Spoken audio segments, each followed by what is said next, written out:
¿Ahora la ven? Tampoco. No. Es raro porque...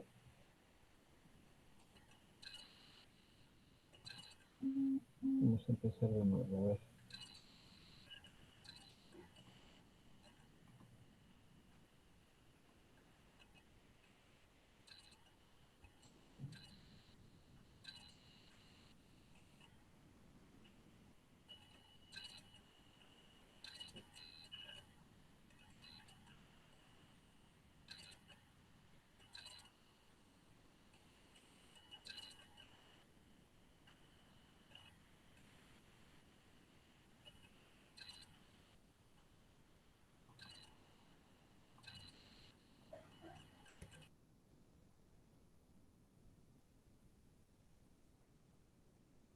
¿Ahora?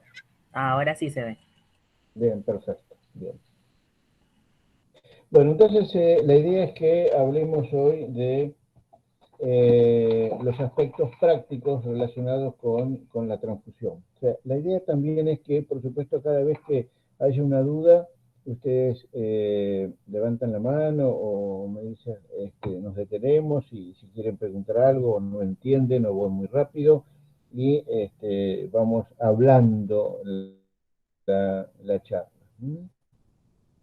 Bien, primero vamos a decir qué es la hemoterapia o sea, hemoterapia se la denomina así hace muchísimos años, pero ahora hay una tendencia a que esta especialidad se denomine medicina transfusional, ¿sí?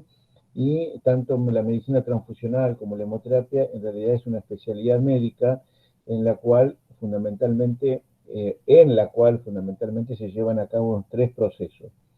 El contacto con los seres sanos, que son los donantes de sangre, y la donación de sangre incluye acciones comunitarias, que es la educación de la población para poder conseguir donantes de bajo riesgo, donantes de sangre de bajo riesgo, que pasan después por un momento de selección, una entrevista predonación, buscando, por supuesto, situaciones de riesgo para aquellas infecciones que se transmiten por transfusión. Si todo va bien, sigue por la flebotomía o la extracción de sangre, esa extracción de sangre que puede ser a través de una bolsa, como ustedes la ven aquí, una bolsa triple o cuádruple, y inclusive si ustedes ven aquí, la bolsa tiene un dispositivo de derivación, esto es muy importante que ustedes sepan, son las bolsas que se deberían usar de rutina, en la cual una vez que uno hace la punción, está cerrado el paso de la sangre hacia las bolsas y solamente vienen los primeros entre 20 y 30 mililitros, vienen a este dispositivo que está aquí, esta bolsita, para que si ha habido una contaminación bacteriana porque la antisepsia del antebrazo fue insuficiente o no fue hecha, y si hubo alguna contaminación bacteriana, esas bacterias vayan a esa bolsa y luego si se llena esa bolsa, se cierra por un clamp y la sangre sí va a la bolsa madre. Esa sangre que va hacia ese dispositivo no es que estés extrayéndole sangre de más, sino que esa sangre se aprovecha para las muestras que van a ser estudiadas desde el punto de vista inmunomatológico o serológico, o cualquier estudio, o la biología molecular, ¿sí? Entonces, la sangre yo la puedo obtener en forma manual, se obtiene a través de las bolsas de extracción, o también puedo obtener componentes celulares a través de procedimientos de aféresis, como es la plaquetoféresis, o como pueden ser los granulocitos, o como puede ser el plasma. ¿Mm?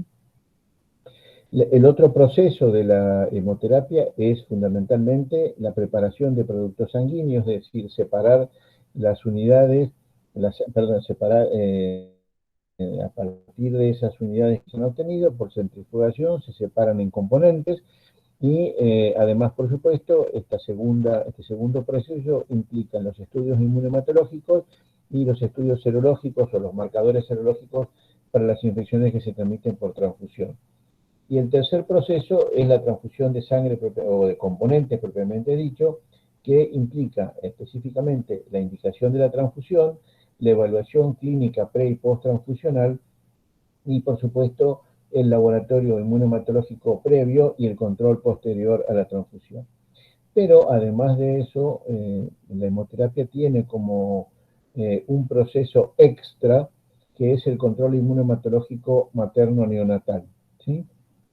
En forma obligatoria y para prevenir, tratar la enfermedad hemolítica perinatal es que la medicina transfusional eh, se encarga de hacer estos controles inmunohematológicos en las gestantes y en los recién nacidos. Y eventualmente también en aquellos pacientes que tengan alguna patología autoinmune, ya sea por componentes, por anticuerpos antieritrocitarios o anticuerpos antiplaquetarios. Esta diapositiva ustedes seguramente ya la deben haber visto y un poco es para repasar. Muchos de los conceptos que vamos a ver hoy es un poco para hacer una introducción en lo que es terapia transfusional, y para esto vamos a hacer un repaso de algunas cosas. Y no les comenté al principio, pero ustedes ya están prácticamente a 2 pasos del título, de manera que hay un montón de temas que nosotros debemos darlos por sabidos. Eso implica que también en el examen alguien no me puede decir a mí, ay, bueno, yo no sé la diferencia entre un hemoderivado y un hemocomponente. Si no lo saben, a pesar de que esto ya deberían haberlo incorporado, este conocimiento lo deberían haber incorporado cuando hicieron banco de sangre. Si no lo saben ahora, no es motivo de aprobar la materia. Lo mismo que si yo les pregunto cuál es el fundamento del suero antiglobulina humana, o para qué se utiliza la prueba de Coombs directa o la prueba de Coombs indirecta. Por más que esta no sea la materia específica, no es patología inmunohematológica ni es inmunohematología, aquel que no sabe ese concepto, independientemente de eso, no es, lamentablemente no puede aprobar esta materia, porque en esta materia confluyen todo lo que ustedes estuvieron viendo hasta ahora. Entonces, a punto de partida de una unidad de sangre total, por métodos mecánicos como es la centrifugación, que puede ser o ya hay equipos automáticos que separan esta unidad de sangre en componentes y me da lugar a poder preparar crioprecipitados, plasma, concentrados plaquetarios o glóbulos rojos sedimentados o concentrados de glóbulos rojos o concentrados eritrocitarios. Estos elementos que se obtienen por métodos mecánicos, por separación mecánica, ya sea manual o automática, reciben el nombre de hemocomponentes, porque son los componentes de esa sangre que se obtuvieron por centrifugación, por un método mecánico. El plasma que nosotros no transfundimos, por ley, nosotros no podemos descartar las unidades de plasma que no se transfunden. El excedente de plasma estamos obligados por la ley de sangre 22990 a enviarlos a la planta de hemoderivados de Córdoba, es decir, a una industria farmacéutica donde van a procesar ese plasma, van a obtener a partir de ese plasma derivados plasmáticos o hemoderivados, como puede ser la albúmina, los concentrados de factores de coagulación, inmunoglobulinas, gamma globulinas específicas, gamma globulinas hiperinmunes. Es decir, ahí está la diferencia entre hemocomponentes y hemoderivados. Entonces, repetimos el concepto, tenemos los componentes y estos componentes reciben el nombre de productos lábiles. En cambio, los hemoderivados son productos estables y se denominan componentes lábiles porque los glóbulos rojos pueden vencer a los 35 o a los 42 días, los concentrados plaquetarios vencen a los 5 días, el plasma fresco congelado vence a los 12 meses de su obtención, lo mismo que el crioprecipitado, ¿sí? ¿Y cuál es el concepto? ¿Por qué a los 12 meses de la obtención el plasma fresco congelado deja de denominarse como tal? ¿Qué es lo que le falta a los 12 meses o qué es lo que ha decaído en ese plasma fresco congelado?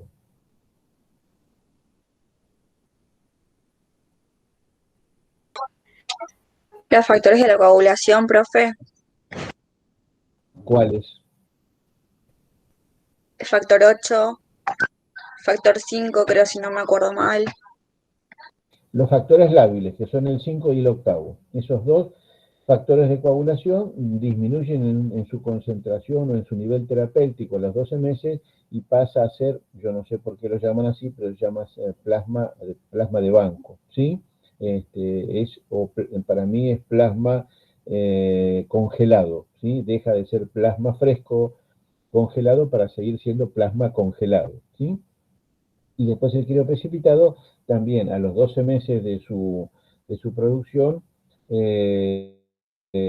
deja de darse con un efecto terapéutico y este sí debe descartarse. En cambio, el plasma fresco congelado, cuando deja de ser fresco porque no tiene 5 ni octavo, puede almacenarse a menos 28, menos 30, menos 35, por lo menos por 3 o 5 años más. Y repetimos que a punto de partida de ese excedente de plasma, la industria se encarga de obtener los hemoderivados.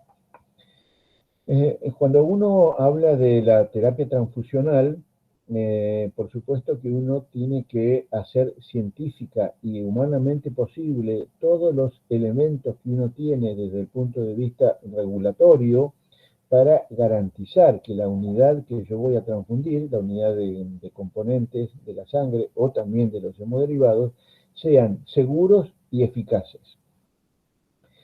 La seguridad está dada fundamentalmente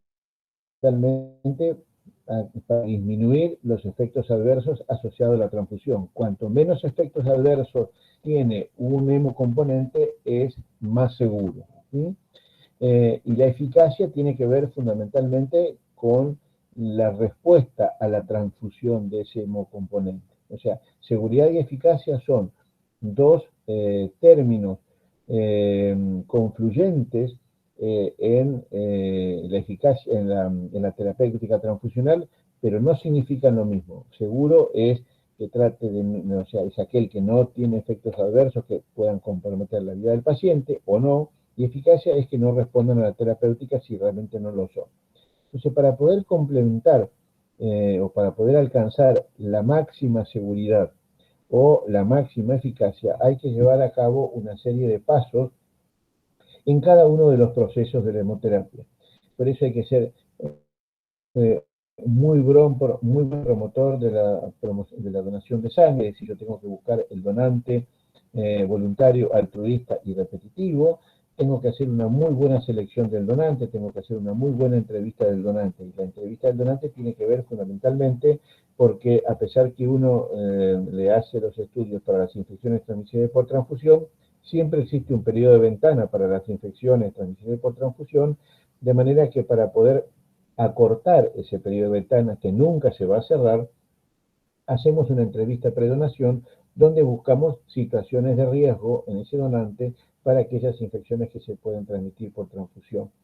También durante la colecta debo ser cuidadoso porque tengo que tener una buena antisepsia del antebrazo, tengo que obtener una unidad que se obtenga dentro de los máximo 10 o 12 minutos para que yo tenga una buena calidad de plaquetas, para que tenga una buena calidad de factor 8, para que tenga una buena calidad de factor 5. La bolsa tiene que tener 450 más menos 50 centímetros cúbicos de sangre. Tengo que ofrecerle al donante la posibilidad de autoexcluirse si consideró que durante la entrevista predonación se olvidó o no fue sincero con el entrevistador.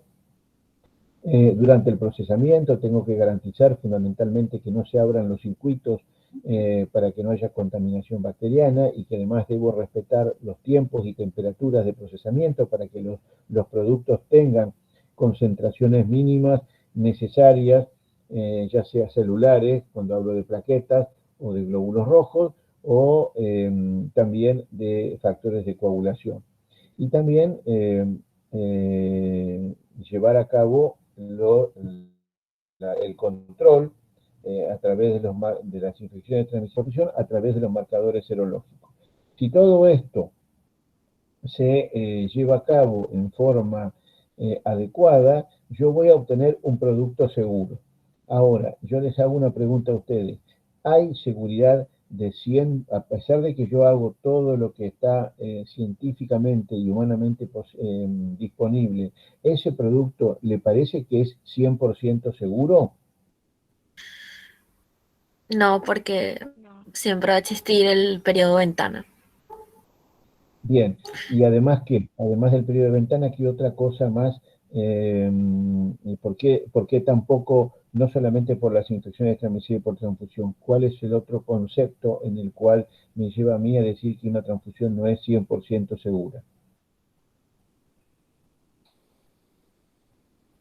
¿Qué es la sangre?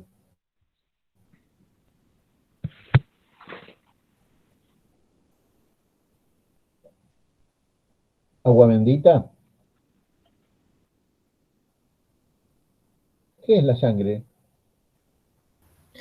Es un tejido, o sea, una de las cosas también es la incompatibilidad que puede haber con el donante. Esa es una, puede haber una incompatibilidad, pero además, ¿qué otra cosa es? ¿Cómo está conformado ese tejido? Los glóbulos rojos, las plaquetas, los granulocitos, o sea, todas las células formes, Y bueno, plasma, cuando yo le saco sangre, perdón, cuando yo le saco un riñón a una persona y se lo doy a otra persona, ¿qué es lo que estoy haciendo? un trasplante, Y cuando yo transfundo sangre, glóbulos, plasma, ¿qué estoy haciendo? un trasplante. Un trasplante, ¿sí? Entonces, nunca voy a llegar a un 100% de seguridad porque yo no sé si todas las personas van a poder aceptar ese trasplante, ¿sí?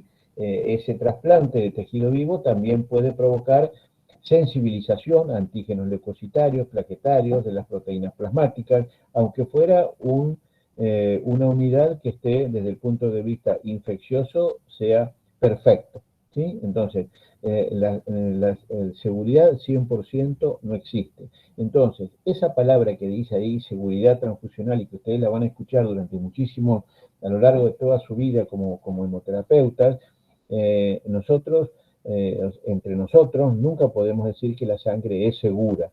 La sangre tiene garantía de calidad, ¿sí? Porque yo le doy todos los elementos que yo tengo a mano para que esa sangre sea lo mejor posible. Ahora, yo no puedo salir a decirle a la gente que la sangre no es segura,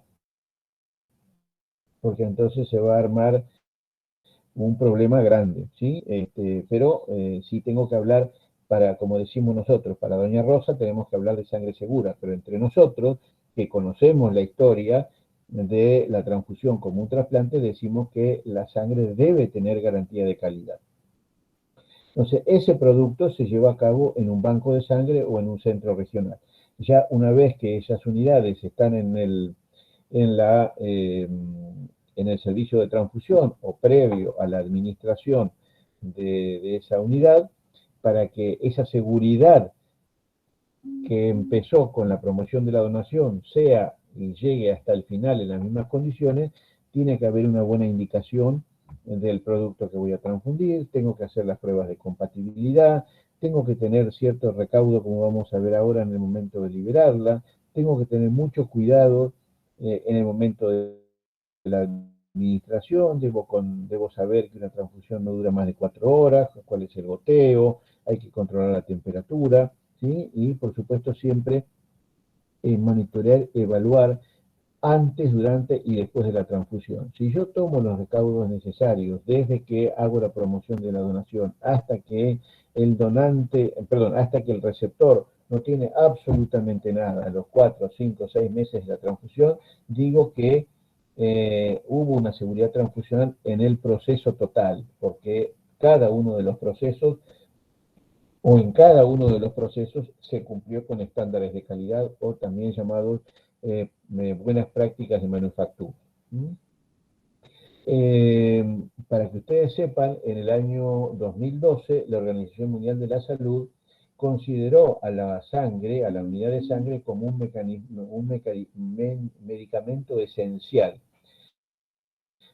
¿Por qué le puso este nombre? Bueno, justamente para que se puedan llevar a cabo durante cada uno de los pasos desde que se obtiene la unidad de sangre hasta que se transfunde, se cumplan las buenas prácticas de manufactura, es decir, que se implanten en los servicios de hemoterapia o en los bancos de sangre los programas de aseguramiento de la calidad, ¿sí? Entonces la OMS, declarando a la unidad de sangre como un mecanismo esencial, obliga a los gobiernos a que haya políticas sanitarias relacionadas con la seguridad transfusional a través de la implementación de programas de aseguramiento de la calidad. ¿Y cuáles son las estrategias para mejorar esa seguridad transfusional? Bueno, primero, por supuesto, asegurar que la sangre que uno va a proveer a los pacientes sea suficiente y que esté disponible en todo momento, porque yo puedo tener puedo tener unidades de hemocomponentes muy bien estudiadas, pero si son insuficientes, si un paciente necesita 5 unidades y tengo 2, ya no estoy haciendo eso forma parte de la inseguridad transfusional porque no estoy administrando el componente en tiempo y forma. Tenemos que asegurar que los componentes sean seguros y eficaces y, por supuesto, tratar de optimizar el manejo de la terapia transfusional y utilizarlo en forma apropiada. Y por supuesto, esto cierra con lo que se denominan programas de hemovigilancia, es decir, los programas de hemovigilancia son aquellos, ya lo vamos a ver, son aquellos que controlan la transfusión o los errores que se llevan a cabo durante los actos transfusionales y uno tiene que tratar de corregirlos. Uno de los pasos para poder cumplir con justamente con la seguridad transfusional es a través de lo que se denomina la trazabilidad. La trazabilidad es un término que se utiliza para decir que uno tiene la capacidad para identificar al receptor de cada uno de los mismos componentes que se está transfundiendo. Es decir, yo puedo identificar esa unidad que se transfundió desde que se transfunde yendo hacia atrás hasta saber quién fue el donante, ¿sí? Y lo tengo que constatar en forma fehaciente, o sea, yo puedo ir desde que se transfundió hasta conocer quién es el donante, haciendo un seguimiento, un paso a paso a través de los documentos que yo tengo y porque debí documentar justamente cada uno de esos pasos, ¿sí? Entonces, la trazabilidad no está garantizada por el solo hecho de saber, bueno, yo sé quién fue el donante y quién el receptor, sino que tengo que ir a los documentos escritos o en forma, o que se guardan en programas informáticos y poder saber cuáles fueron los paso a paso de ese componente. Entonces, para eso hoy es muy importante trabajar con sistemas informáticos, con códigos de barra, es decir, estos códigos de barra que son inviolables me permiten a mí saber que yo no voy a inventar o no voy a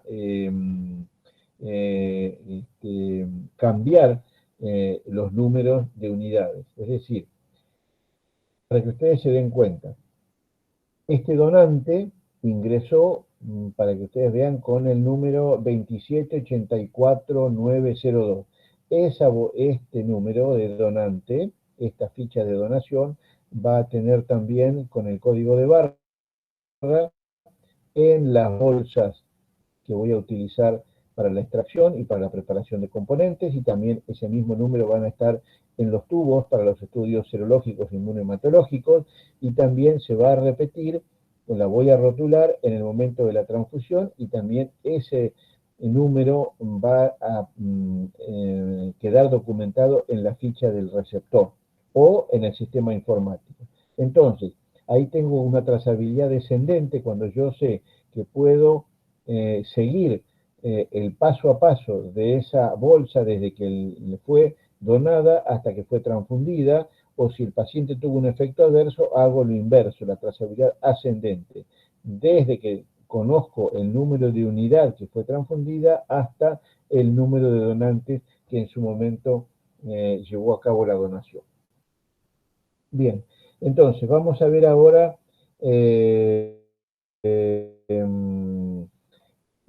lo los procedimientos pretransfusionales. Bueno, los procedimientos pretransfusionales son la solicitud de transfusión, identificar el receptor, tomar las muestras del receptor, las pruebas pretransfusionales, seleccionar el componente apropiado, efectuar las pruebas de compatibilidad, y ojo porque acá hay, y hago una pregunta, ¿qué diferencia hay entre pruebas pretransfusionales y pruebas de compatibilidad?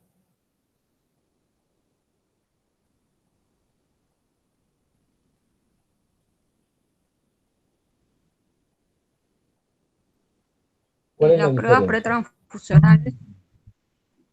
pretransfusionales son ABO, RH, detección de anticuerpos irregulares. Perfecto. Esas son las pruebas pretransfusionales. Y ABO, las pruebas de RH, compatibilidad es la anticuerpos compatibilidad entre los glóbulos rojos y el plasma. Eso es la prueba de compatibilidad. Esas son pruebas, está dentro de las pruebas pretransfusionales, pero las pruebas pretransfusionales comienzan, porque mucha gente confunde entre pruebas de compatibilidad y pretransfusionales. Las pruebas de compatibilidad están incluidas dentro de las pruebas pretransfusionales, ¿sí? Las pruebas pretransfusionales son ABO, RH, fenotipo, detección de anticuerpos irregulares, identificación de anticuerpos irregulares, la prueba de Coombs directa o eventualmente también una elusión. Y después, en un segundo tiempo, si esa transfusión va a ser efectiva, se complementa con las pruebas de compatibilidad. Entonces, y las pruebas de compatibilidad, y también otra prueba pretransfusional, por ejemplo, es reagrupar a la bolsa antes de transfundirlo. Bien, y por supuesto la identificación del receptor. Vamos acá para que ustedes vean. Esta es una prueba, esta es un pedido de transfusión. El pedido de transfusión para nosotros, además de que puede ser en forma escrita o que puede venir a través de por vía electrónica, tiene valor de documento, ¿sí? Es un documento que tiene valor legal y los pedidos de transfusión deben almacenarse durante toda la vida, por lo menos es lo que dice la normativa vigente, ¿sí? Posiblemente haya algún cambio y se daban a archivar solamente por 10 años, pero la normativa vigente es un documento que debe ser guardado en forma indefinida. Y en realidad el pedido de transfusión tiene, además de la función de saber qué es lo que yo voy a transfundir, además sirve para conocer o tener el valor de interconsulta, porque yo en relación, además del nombre y apellido, debo saber el hematocrito, la hemoglobina, el recuento de plaquetas, o sea, varios elementos de la clínica y el laboratorio del paciente, y en función de eso, yo como personal del banco del servicio de transfusión le puedo decir al médico que prescribe, ojo, porque no le puedo transfundir a esta paciente una unidad de sangre entera, porque en realidad es un paciente que tiene un déficit de hemoglobina, ¿sí? Entonces, yo me estoy adelantando y le estoy diciendo al médico prescriptor que hubo un error en la indicación transfusional, y eso sale a punto de partida justamente de esa función de interconsulta que tiene el pedido de transfusión, ¿sí? Y que además el pedido de transfusión no solamente implica el pedido de transfusión en sí, sino también que debe formar parte de ese pedido de transfusión, de esa solicitud de interconsulta, también debe existir el consentimiento informado del paciente. O sea, el paciente debe consentir, y si no es el paciente, un familiar allegado, el representante legal, debe firmar, debe consentir que va a ser trasplantado con una unidad de glóbulos rojos, una unidad de plaquetas o va a recibir plasma. Entonces, esa solicitud de transfusión debe, en esa solicitud de transfusión debe constar antecedentes transfusionales, cómo toleró esa transfusión, si ya fue transfundido alguna vez, cuál es el tipo de componentes que yo necesito transfundir o que el paciente necesita recibir, que eso puede ser glóbulo rojo, plasma fresco, congelado, crioprecipitado, concentrado plaquetario, concentrado de aféresis, irradiados, leucorreducidos, lavados, etcétera, etcétera. Y por supuesto tiene que tener, como yo les comentaba a ustedes, valores de laboratorio, ya sean índices hematimétricos o valores de hemostasia para saber si realmente lo que el médico está pidiendo tiene fundamentación en lo que está pidiendo, ¿sí? Y también es importante saber que el médico que prescribe, el médico que indica la transfusión, además de traernos y entregarnos esa solicitud de transfusión, debe escribir en la historia: el paciente fulano de tal, o al paciente fulano de tal, se le va a solicitar una unidad de glóbulos rojos o 2 unidades de plasma, etcétera, etcétera, ¿sí? O sea, además de lo que me escribe y me entrega a mí, debe escribirlo en la historia clínica del paciente. Entonces, esa solicitud de transfusión implica que previo a indicarla o a escribirla, tiene que haber una evaluación clínica, tiene que, como yo les comentaba a ustedes, debe existir el consentimiento informado y también necesita tener la fecha y la hora en que se hace la transfusión. Y esto es muy importante. Y cuando yo lo recibo, me tengo que fijar a qué hora, en qué fecha hizo el pedido el médico prescriptor, porque de pronto son las 10 de la noche y me dice, bueno, yo necesito esta unidad urgente, inmediata ya, porque el paciente se está muriendo, y resulta que el pedido fue hecho a las 8 de la mañana, bueno, ojo, no me apures a mí, porque en realidad este pedido fue hecho hace 12 horas, o sea que no existe, o sea, hace 12 horas la situación no ameritaba la urgencia como me estás dando ahora, te olvidaste de traerlo, ¿sí? Entonces, cada vez que uno recibe, debe colocar la fecha y la hora de recepción, ¿sí? Eso debe de quedar documentado. Debemos tener, por supuesto, los datos personales con nombre y apellido del paciente, el tipo de documento, la fecha de nacimiento y el número de historia clínica y el lugar donde está internado. Y decir, figurar el diagnóstico de base y el diagnóstico o el motivo por el cual ese paciente necesita un determinado componente sanguíneo. También debe constar la condición del pedido. Puede ser una transfusión que está programada, me la pueden traer 2 o 3 días antes de la transfusión porque va a ser utilizada eventualmente durante un procedimiento quirúrgico, es decir, la transfusión está programada.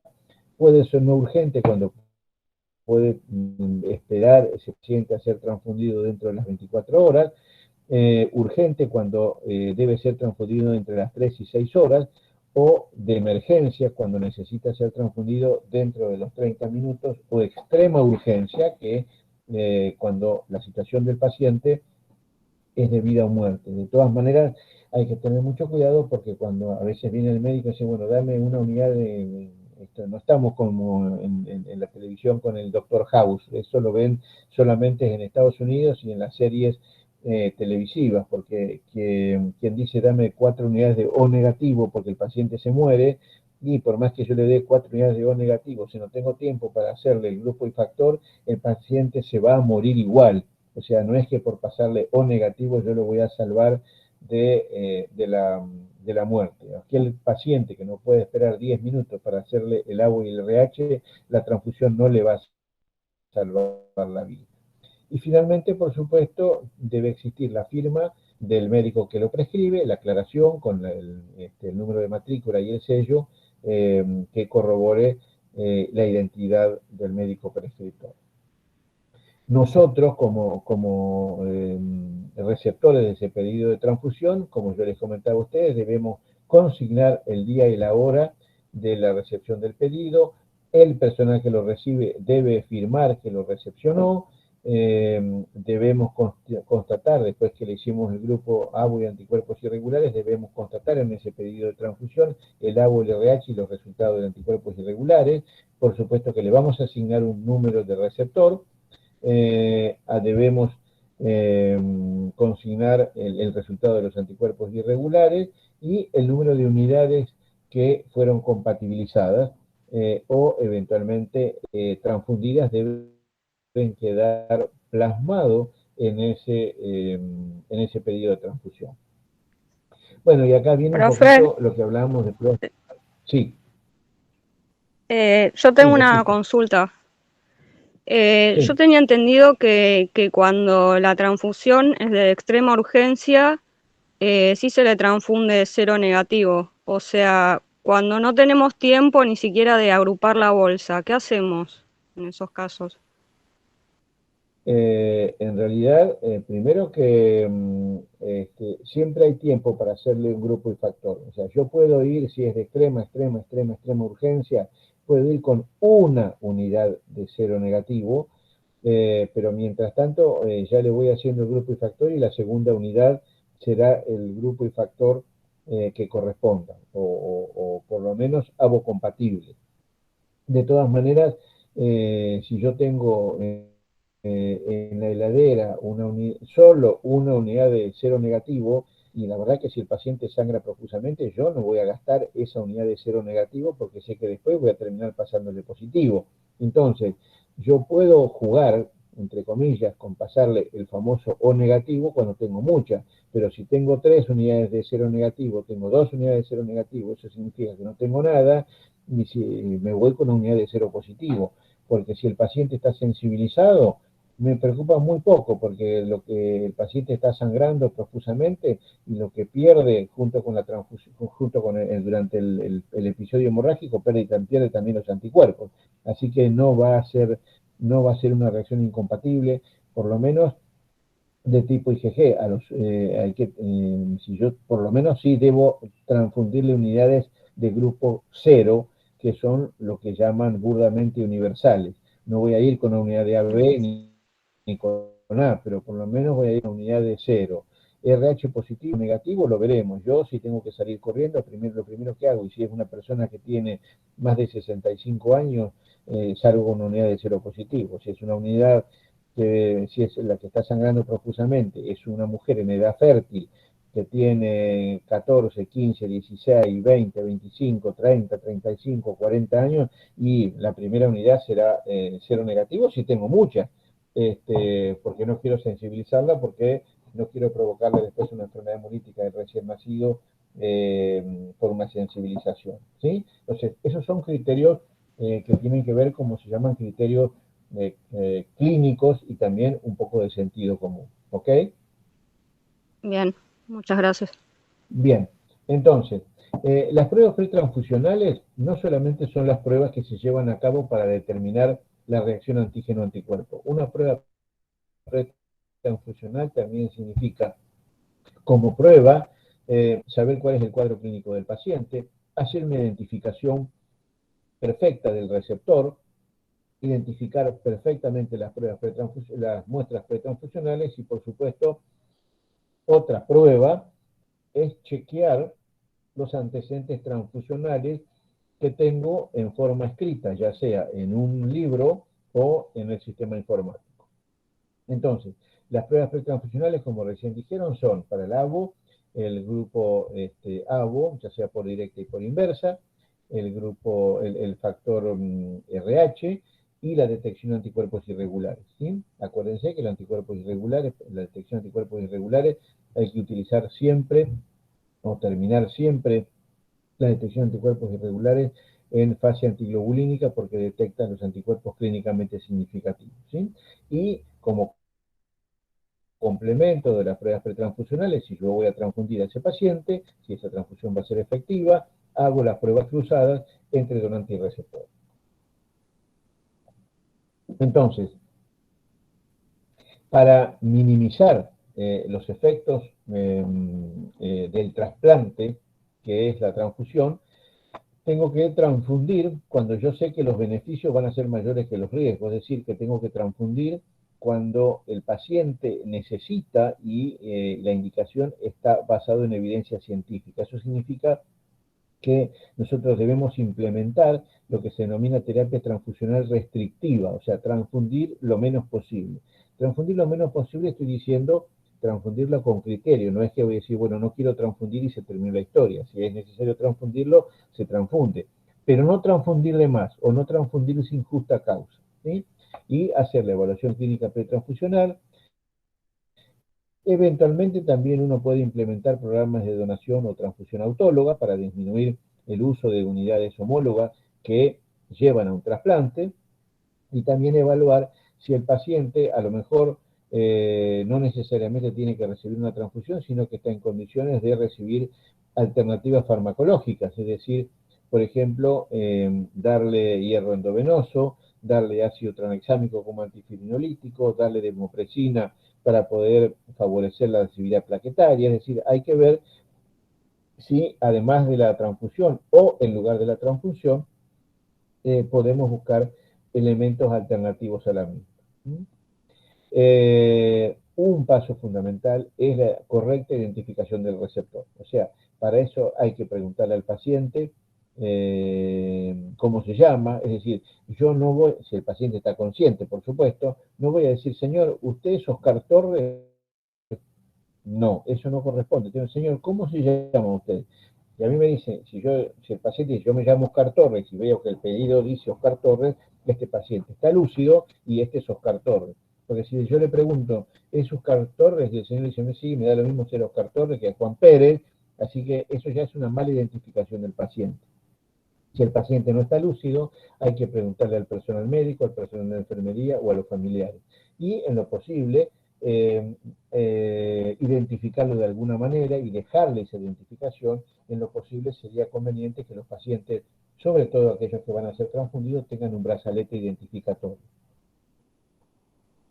Y como les comenté recién, por supuesto, constatar que los datos que dicen en el pedido de transfusión tienen que ver con lo que dice el paciente y o con la historia clínica del paciente. Y en ese momento también, si el paciente está lúcido, o si no, en forma indirecta, a través de un familiar, se confecciona la ficha del receptor. Esto es para mostrarles a ustedes lo importante que es tener identificado un paciente. En algunos lugares estas pulseras tienen códigos de barra y uno va con un lector de código de barra para poder identificar al paciente.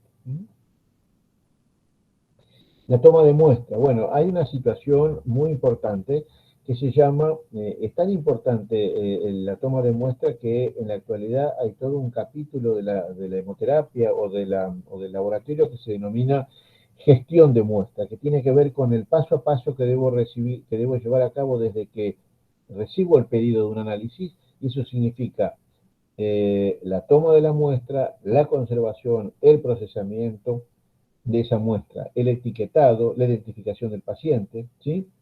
Y lo óptimo sería que la muestra, en lugar de ser enviada desde donde está el paciente, es decir, desde donde está internado, lo óptimo sería que vaya el personal de hemoterapia a tomar la muestra, porque el personal de hemoterapia sabe lo que le va a preguntar al receptor, sabe con qué muestras, con qué anticoagulante voy a obtener esa muestra, voy a conservar fundamentalmente con ERTA, y puedo tomar una muestra con anticoagulante, que para eso se utiliza el ERTA, o también puedo tomar una muestra sin anticoagulante, y la muestra que voy a procesar después va a ser la muestra de suero. Esa muestra de suero o la muestra de plasma se puede conservar a 4 más menos 2 grados centígrados por no más de 48 o 72 horas. Si yo sé que voy a necesitar conservar por más tiempo esa muestra en el servicio de hemoterapia, hay que frizarla, y en lo posible, si la voy a frizar,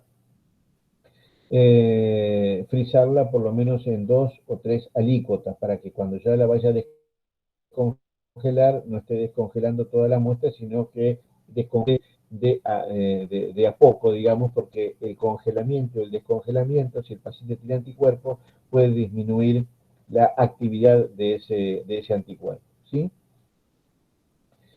Por supuesto que las muestras, para estar conservadas, congeladas, tienen que estar tapadas con un tapón de goma, puede ser con un microfilm, y por supuesto perfectamente rotuladas.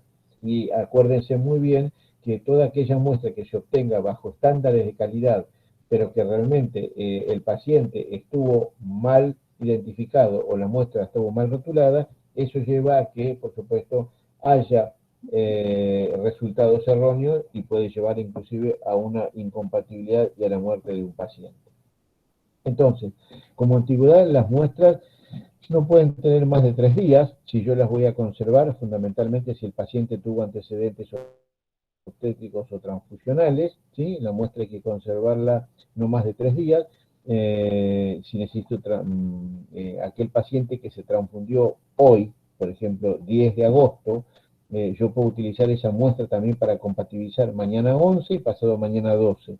El día 13 ya debo tomar una nueva muestra porque yo no sé si el paciente en el día 13 ya no formó anticuerpos contra el antígeno que le transfundí hoy. Entonces, eso es muy importante y siempre hay que, cada vez que voy a tomar una muestra, conocer los antecedentes obstétricos o transfusionales porque son eventos sensibilizantes. Las pruebas pretransfusionales, repitamos, son la directa, el ABO por directa e inversa. Jamás debemos entregar una transfusión si hemos tenido una discrepancia ABO. Antes de transfundir un paciente, la discrepancia ABO hay que resolverla. Para transfundir un paciente, por supuesto también hay que conocer el RHD. Acuérdense, como importante, que en un paciente, en un receptor de una transfusión, no debemos buscar el antígeno D débil, ¿sí? Sí debemos buscar los D parciales, ¿sí? Podemos hacer eventualmente una prueba antiglobulínica directa, no es de rutina, pero en determinados pacientes lo podemos hacer. Y por supuesto la detección de anticuerpos irregulares, y cuando esta es positiva, se identifican estos anticuerpos. Como pruebas, siguiendo con las pruebas pretransfusionales, hacemos pruebas de compatibilidad mayor. ¿Cuáles son las pruebas de compatibilidad mayor?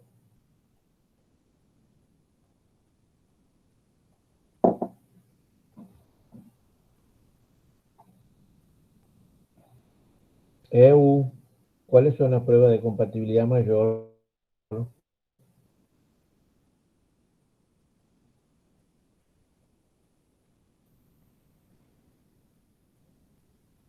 ¿Me están escuchando? Puede ser plasma del paciente con los glóbulos rojos de la unidad. Exactamente. O sea, suero o plasma del paciente con los glóbulos rojos que voy a transfundir. Y las pruebas de compatibilidad menor, Sería con los glóbulos rojos del paciente con el plasma de la unidad. bien. ¿Y cuáles son las que habitualmente se hacen? ¿Las pruebas de compatibilidad mayor o las pruebas de compatibilidad menor? Las pruebas de compatibilidad mayor, ¿Y por qué no se hacen las pruebas de compatibilidad menor? porque generalmente se necesitan más transfusión de glóbulos rojos. No, porque con ese criterio, cuando transfundo plasma, aunque sea uno, también tengo que hacer la prueba de compatibilidad.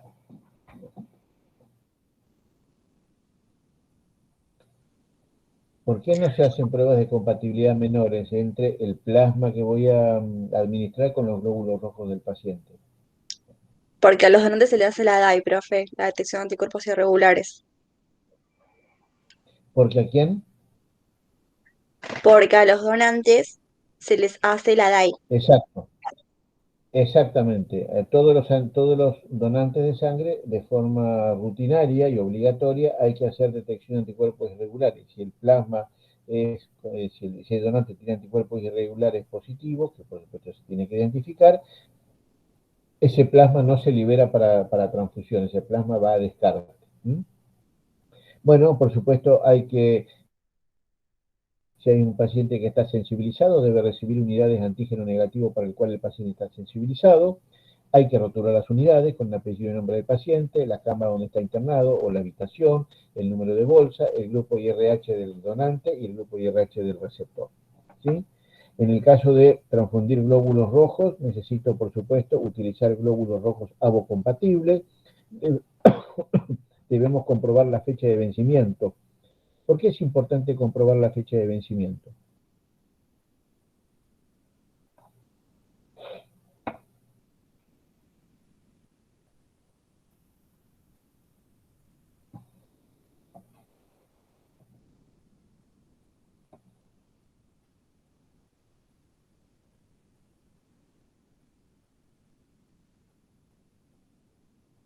¿Por qué es importante saber la fecha de vencimiento?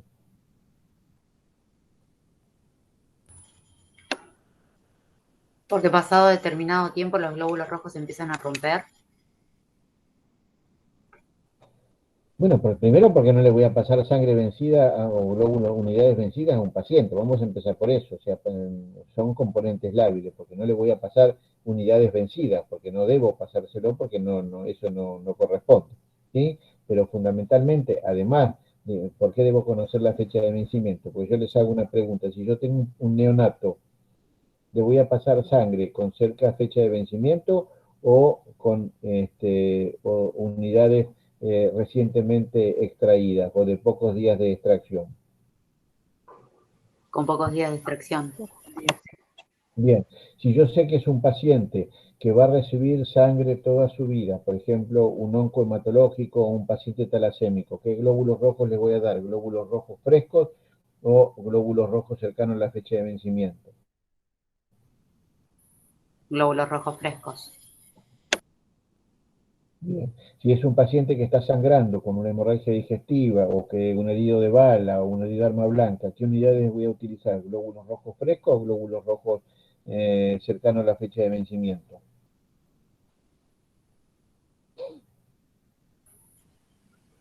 También glóbulos rojos frescos.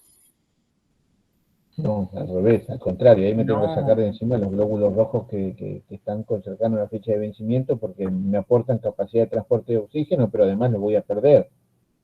Después me van a quedar todos los glóbulos rojos viejos y lo voy a terminar por vencimiento. Por eso es importante conocer la fecha de vencimiento y el cuadro clínico del paciente. ¿Sí? Si yo tengo un paciente que está sangrando profusamente, voy a utilizar las unidades más viejas, ¿sí? O con cercana fecha de vencimiento. Ahora, si son pacientes que se van a transfundir en forma crónica o neonatos o oncohematológico, voy a utilizar unidades lo más fresca posible. Esas unidades hay que regruparlas, hay que hacerle el grupo ABO siempre, el RH cuando voy a transfundir RH negativo, si no, no es obligatorio repetir el RH de una unidad. Tengo que corroborar cuál es el aspecto de la unidad y, por supuesto, corroborar los resultados de la prueba para infecciones transmisibles por transfusión en el sistema informático o en los libros para ver si, para corroborar que esa sangre está liberada y que tiene serología negativa o no reactiva. En el caso de las plaquetas, tenemos que transfundir plaquetas, preferentemente plaquetas ABO compatibles, comprobar también la fecha de vencimiento, comprobar el aspecto de la unidad. Ahora vamos a ver, tenemos que ver fundamentalmente lo que se denomina el remolino perlado. El remolino perlado, si existe, implica que esa unidad tiene baja chance de estar contaminada. Corroboramos los resultados para las infecciones transmisibles por transfusión y si necesitamos hacer un pool, esas plaquetas, en lo posible hay que hacer un pool utilizando un conector estéril de tubuladura y entonces las plaquetas van a tener una fecha de vencimiento igual al de la bolsa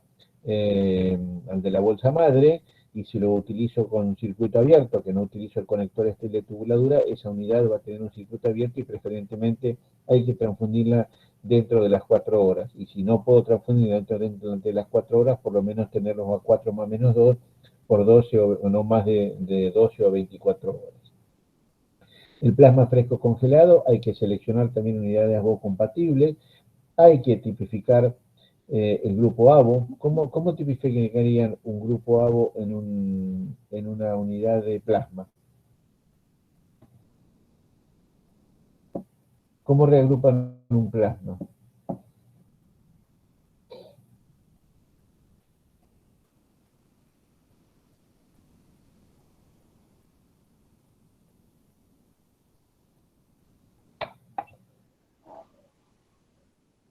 Lo enfrento con glóbulos comerciales.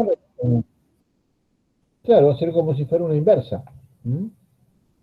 Le corroboran el aspecto de la unidad, corroboran también los resultados para infecciones transmisibles por transfusión, y hay que descongelarlo a 37 grados, ¿sí? Preferentemente esa unidad de plasma hay que descongelarla utilizando un elemento protector. Por ejemplo, supónganse, esta, ven, ¿no? Esta es una unidad de plasma, ¿la ven? ¿sí? Entonces, lo que yo hago es, tomo una bolsa y pongo la unidad de plasma en esa bolsa y la llevo al baño termostático. ¿Para qué? Para proteger esa bolsa por si llegara a estar rota o tener algún orificio que yo no lo puedo ver, que sea microscópico, y se contamina con bacterias que están en el agua del baño térmico. Entonces, con esta bolsa protectora, a mí me da o me aumenta la seguridad de que no va a haber una contaminación bacteriana. Así que después que esta unidad se descongeló, la retiro de la bolsa protectora y la puedo transfundir. Los crioprecipitados preferentemente tienen que ser avocompatibles, buscar también la fecha de vencimiento, evaluar el aspecto de la unidad, corroborar las pruebas para infecciones transmisibles por transfusión. También, como el plasma, como todo elemento plasmático, hay que descongelarlo a 37 grados y hay que preparar el pool. Y en este caso, sí o sí, el pool de crioprecipitados debe transfundirse dentro de las 4 horas, porque después de las 4 horas el factor 8 comienza a disminuir en su concentración y pierde su capacidad o su efecto terapéutico. En el momento de la transfusión hay que cotejar, por supuesto, los rótulos de la bolsa y la identificación del paciente, corroborar que el paciente realmente es el que yo voy a transfundir.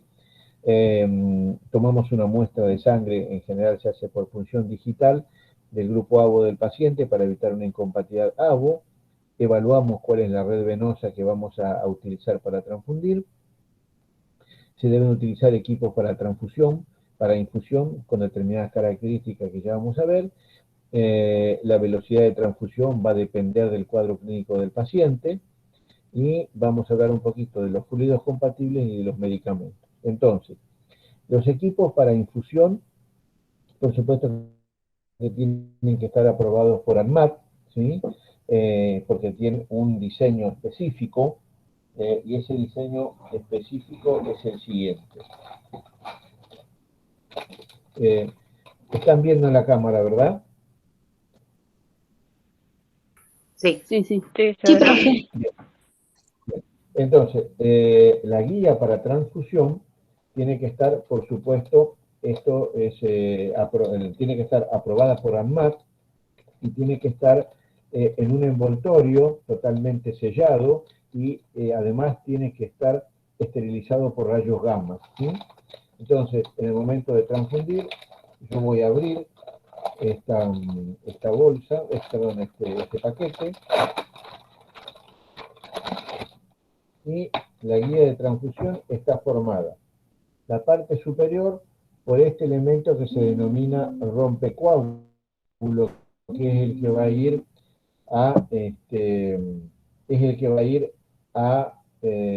hacia la bolsa. Después tiene un reservorio. Ese reservorio tiene en su interior un filtro estándar que tiene entre 170 y 200 micrones para poder retener mallas de fibrina que pueden provocar algún tipo de lesión a nivel pulmonar, ¿sí? Y después, por supuesto, está esta guía por donde va a pasar la sangre, y la voy a regular, el goteo yo lo voy a regular a través de una chapita o a través de este elemento que es un rodillo, ¿sí? Con el cual me va a permitir a mí regular la transfusión. En general, entre 40 y 50 gotas por minuto es una transfusión, es una velocidad normal, ¿sí? Y después, en el otro extremo tiene justamente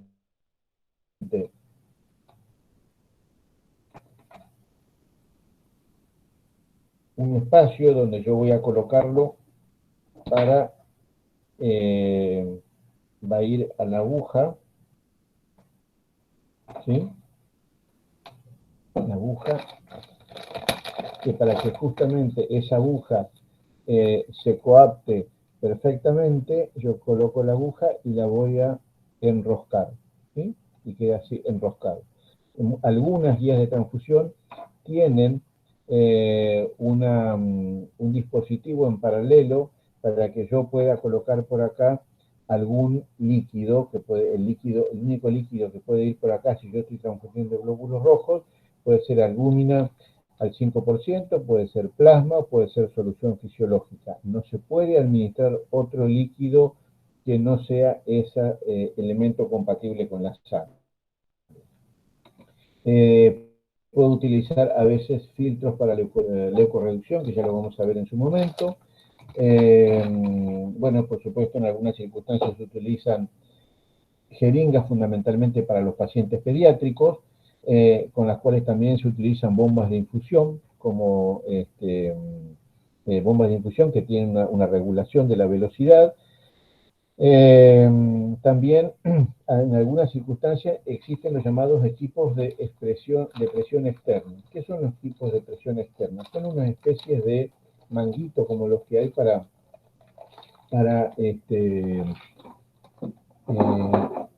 los manguitos que hay como para tomar la presión. Supónganse que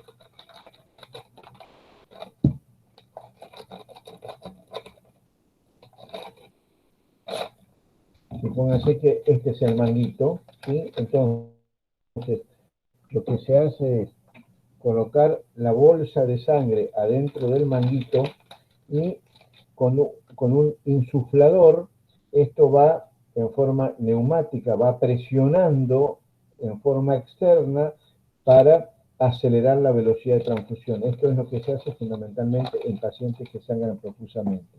Y en esos pacientes que sangran profusamente, para que no se produzca la llamada infuria por frío, estos pacientes deben recibir unidades termostatizadas a 37 grados con calentadores de sangre. Los calentadores de sangre, que como ustedes ven bien acá, dice la temperatura máxima a que debe pasarse una unidad, que está entre 37 y 41 grados centígrados. Por encima de eso los glóbulos rojos se rompen, y estos calentadores además tienen alarmas visibles y sonoras. Cuando la temperatura está por encima de lo adecuado, comienza a sonar una alarma y se detiene la transfusión, ¿sí? Entonces, estos son los insufladores que yo les comentaba recién. Esta es la bomba de infusión, que habitualmente la utilizan para los... este es el calentador, ¿sí? Un calentador de sangre. Esta es la guía que yo les mostré recién, ¿sí? Y acá vamos a utilizar, vamos a colocar una guía en una unidad de sangre, ¿sí? Bueno, esto es lo que le dije recién.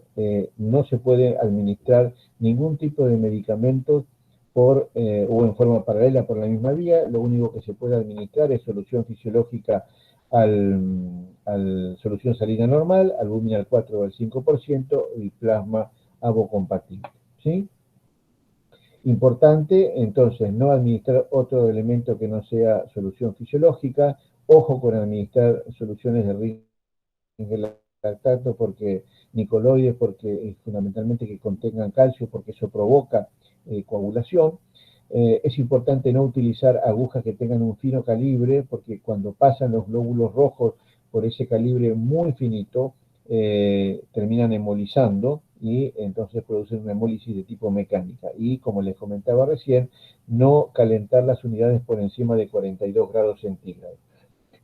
Muchas veces uno utiliza la llamada llave de 3 vías cuando necesita pasar una o dos unidades. Esto se utiliza fundamentalmente en pacientes que sangran profusamente. Hay que pasar grandes volúmenes de sangre con plasma, entonces se utilizan esta llave de 3 vías, ¿sí? Esta llave de 3 vías, una está conectada a la vena del paciente por una tubuladura, y por acá se pasa la sangre y por acá se pasa el plasma. Y por supuesto,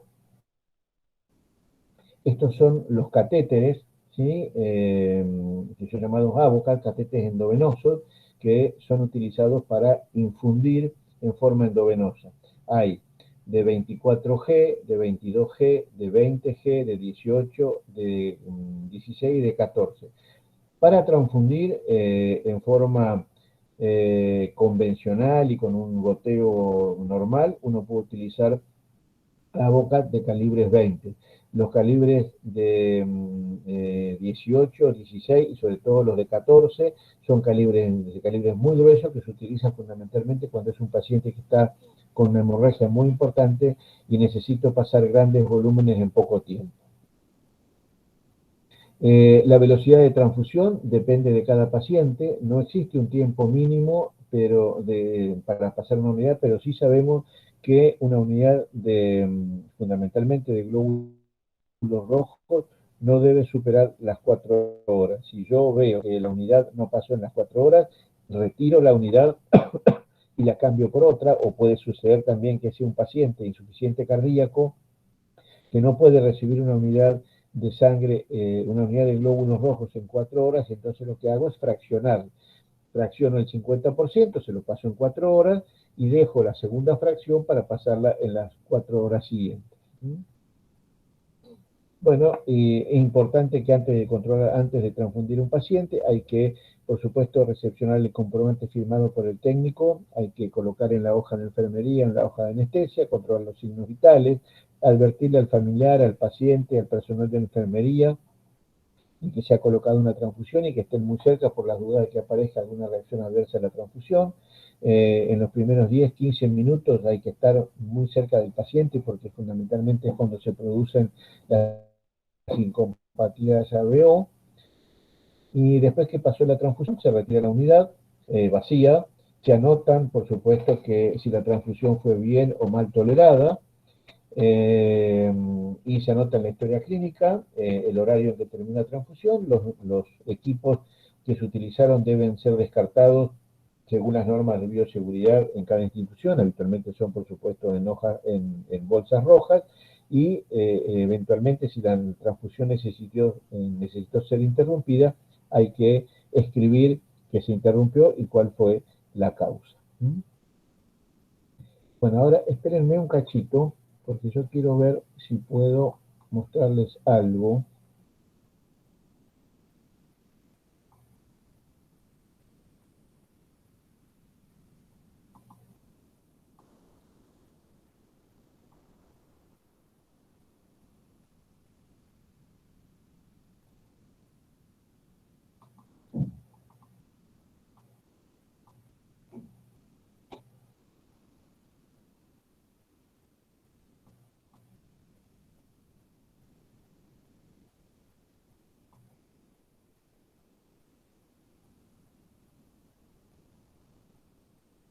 ¿Están viendo acá?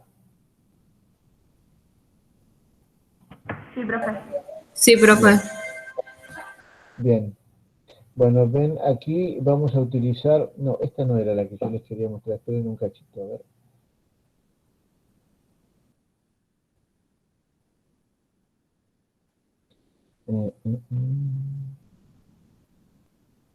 Esta creo que es. Bien. ¿Estamos compartiendo pantalla? Sí, profe. Bien. Esta es una heladera que está a 4 más menos 2, donde son todas las unidades de glóbulos que están separadas por los grupos, el grupo y factor. Acá tienen un freezer que tiene guardados los plasmas que se separan justamente por el grupo, no importa el factor, y también ahí estoy sacando los crioprecipitados, ¿sí? Están todos perfectamente rotulados con el grupo y factor, el código de barra, el tipo de componentes que dice que es un crioprecipitado, y por supuesto siempre el control de la temperatura que nosotros lo anotamos, cada 4 horas se anotan. Esto es un agitador de plaquetas, donde tenemos también ahí anotados el control de temperatura a 22 más menos 2 en agitación permanente. Y en su interior están las plaquetas, ¿sí? Y ahí van a ver que se obtiene una plaqueta, que están separados entre los que tienen serología reactiva y no reactiva. Ahí tienen una unidad de concentrado plaquetario obtenido por aféresis y tiene esa bolsa satélite que está ahí, que es una bolsa que nosotros la mandamos después para cultivar, para saber si no hay una contaminación bacteriana, ¿sí? Y estas son plaquetas de donantes múltiples. La anterior era una unidad de plaquetas obtenida de aféresis. A ver, otra más. Acá creo que este es donde vamos a intentar preparar un pool, ¿sí? Es un concentrado plaquetario, como dice ahí PQ, con el grupo y el factor. Miramos a trasluz para ver lo que yo le llamo el remolino perlado, o sea, yo tengo que ver esa opacidad que tiene cuando yo muevo el concentrado plaquetario y sé que entonces no está contaminado. Entonces ahí voy a abrir el concentrado plaquetario, perdón, la bolsa que está protegida, por supuesto para que no se contamine, y aquí voy a utilizar una bolsa de transferencia, ¿sí? El pool lo puedo hacer entonces en esa bolsa de transferencia. Esa bolsa de transferencia también tiene una espiga, ¿sí? Una espiga, como al final, como se lo voy a mostrar ahora, es una espiga rompecoágulo y que además tiene un clamp para justamente cerrarlo antes de introducirlo en la bolsa de la plaqueta para evitar que ingrese el aire del medio ambiente y se contamine. Entonces ahí voy a utilizar la primera unidad que la voy a pasar a la bolsa satélite. El pool puede ser de 4, 5, 6 unidades dependiendo de la necesidad del paciente.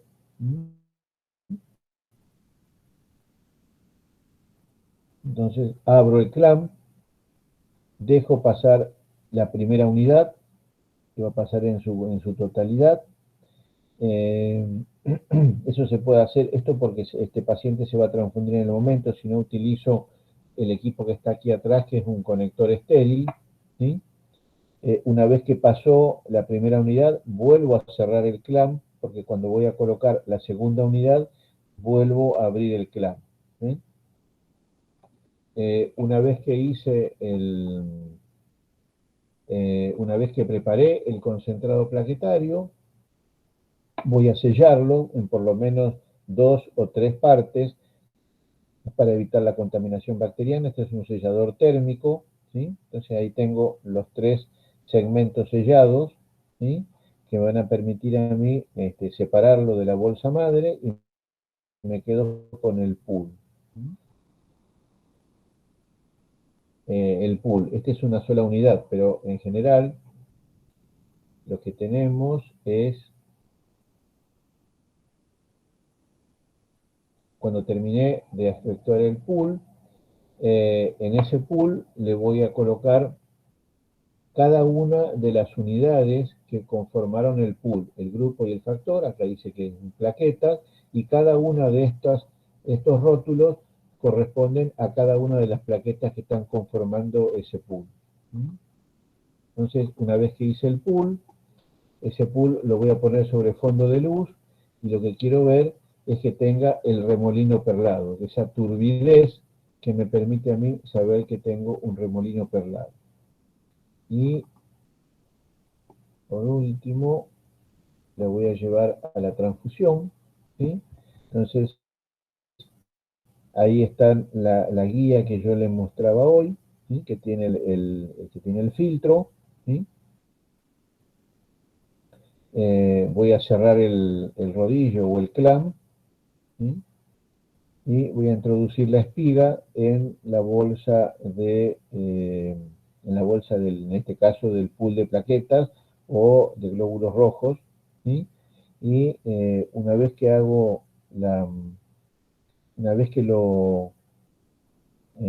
perforo esa unidad, tengo que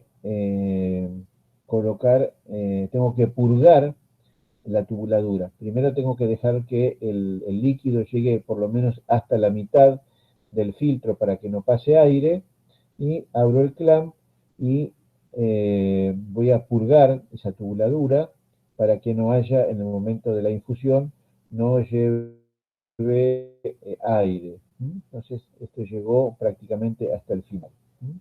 Creo que no tengo más, me parece. No, ahí estamos. Bien. Bueno, ¿alguna pregunta hasta acá?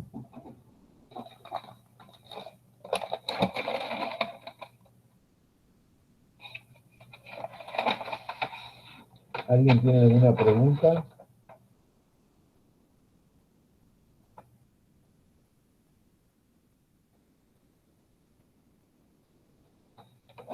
Bueno, por las dudas, Tamara Agüero está. Sí, profe, presente. Bien. María Garnica Callara.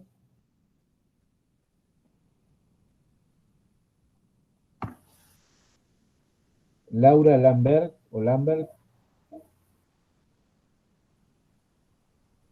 Micaela Morales. Sí, profe. Alicia Kipildor. Sí, profe, presente. Bien, perfecto. Bueno, ¿queda alguna pregunta? ¿Alguien quiere hacer alguna pregunta? Yo sí, Oscar. Yo, profe.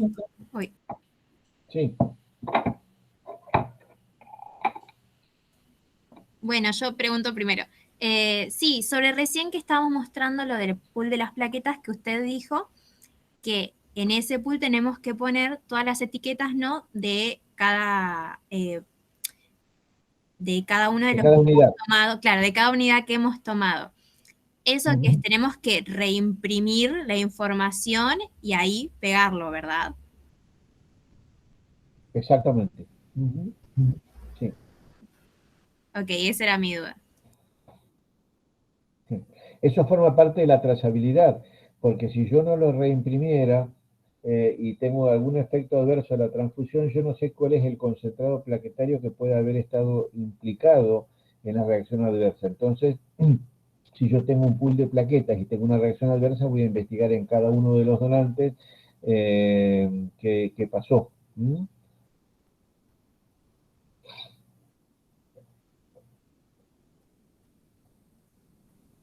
¿Quién más quería preguntar algo? Yo. Siguiendo Sí. con... Habíamos dicho que solamente los glóbulos se pueden pasar con solución fisiológica y que no se puede pasar con ningún medicamento. Exacto. ¿Vale lo mismo para el plasma y para las plaquetas? Bien. Importante la pregunta. Para los glóbulos rojos, ¿por qué no es conveniente pasar otra medicación que no es la permitida? Porque a lo mejor por una situación de hiperosmolaridad puede producir algún grado de hemólisis. Por eso no está permitido que se le pase por la misma vía. En relación con las plaquetas y con el plasma, lo único que uno debería evitar pasar por la misma vía de las plaquetas o plasma algún componente que tenga calcio, ¿sí? Porque acordate que las plaquetas o la sangre está anticoagulada con citrato de sodio. Entonces, el calcio puede quelar ahí y formar coágulos. ¿Mm? Pero si no, yo en lo personal prefiero un poco pasarlo porque suponete que vos le estás pasando un medicamento y el paciente hace una reacción alérgica. La pregunta es, ¿la reacción alérgica es al plasma que le está pasando o al medicamento que yo le pasé en paralelo? Entonces, para evitar confusión, es preferible no administrar absolutamente ninguna medicación en forma conjunta con un hemocomponente.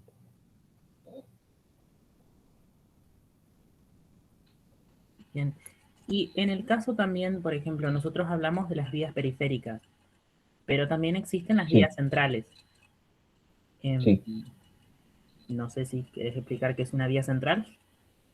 Sí, la vía periférica es, por supuesto, cualquier tipo de vena que aparezca, puede ser la mediana basílica, la mediana cefálica, la basílica o la cefálica, pueden ser las venas palmares. Mucho se utiliza también una vena que está muy aquí sobre este hueso, ¿sí? Porque además se fija, esta la utilizan mucho los anestesiólogos. Esas son las vías periféricas. Otra vía periférica también en algunas circunstancias puede ser la yugular, ¿sí? Pero las vías centrales son donde se coloca un catéter, ¿sí? Un catéter que puede ser un catéter subclavio, un catéter a veces en la vena cava, es decir, donde ya necesitan una intervención quirúrgica para poder implantar un catéter. Esas son las llamadas vías centrales, porque van directamente a la circulación profunda, ¿sí? Bueno, y si se utiliza para transfusión, bueno, en realidad los manejos de catéteres, o sea, el manejo o la utilización de las vías periféricas, por supuesto hay que hacer una antisepsia de la piel como corresponde, pero no tiene demasiado riesgo de infección. A lo sumo hará una infección en la zona local, una tromboflebitis o una flebitis. El problema es que si uno administra por vía, en las vías centrales, en las vías profundas, si hay algún tipo de contaminación va directamente a nivel de la sangre muy cercano y eso va directamente al corazón y hace una miocarditis y rápidamente hace una sepsis. O sea que los catéteres centrales tiene que manejarlo personal de enfermería o personal médico con muchísimo cuidado. Es todo un capítulo de la medicina o de la enfermería el manejo de catéteres. Y fundamentalmente esos catéteres se utilizan en pacientes oncohematológicos porque los utilizan justamente para la quimioterapia. Y hay que manejarlo con sumo cuidado.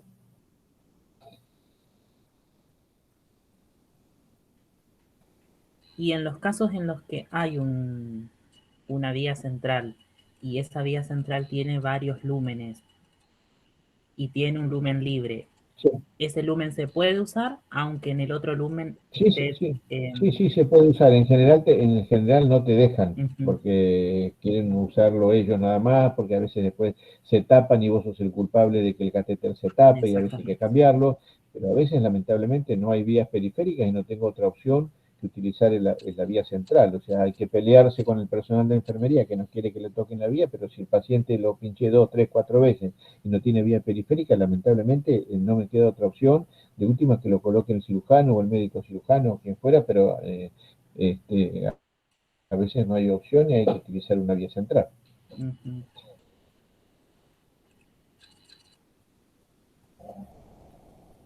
¿Alguna otra pregunta? Sí, profe, yo tengo una consulta.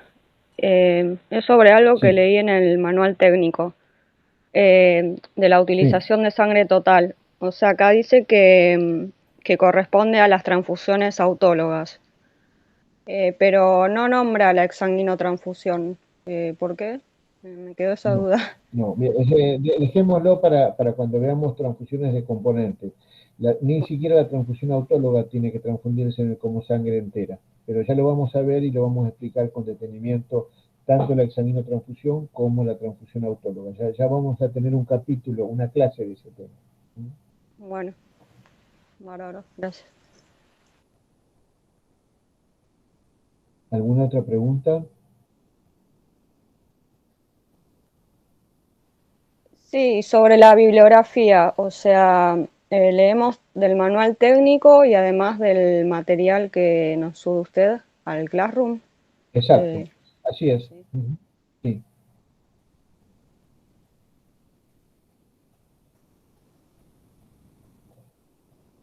Bien. Creo que es por la primera clase que no se han animado a responder preguntas básicas, pero bueno, espero que sea porque tienen miedo o tienen vergüenza, no, espero que no sea porque no conocen lo que tienen que responder, porque hay algunas preguntas que son muy básicas y no se respondieron, así que espero que la situación vaya mejorando, que haya confianza y que sáquense la vergüenza. Acá es el momento de equivocarse, donde no se pueden equivocar es en el examen, así que yo prefiero que se equivoquen acá y lo arreglamos y no en el momento del examen, así que no tengan vergüenza de preguntar, ninguna pregunta es tonta, ninguna pregunta está fuera del lugar. Esta es la etapa donde ustedes tienen permitido equivocarse o decir conceptos erróneos, ¿sí?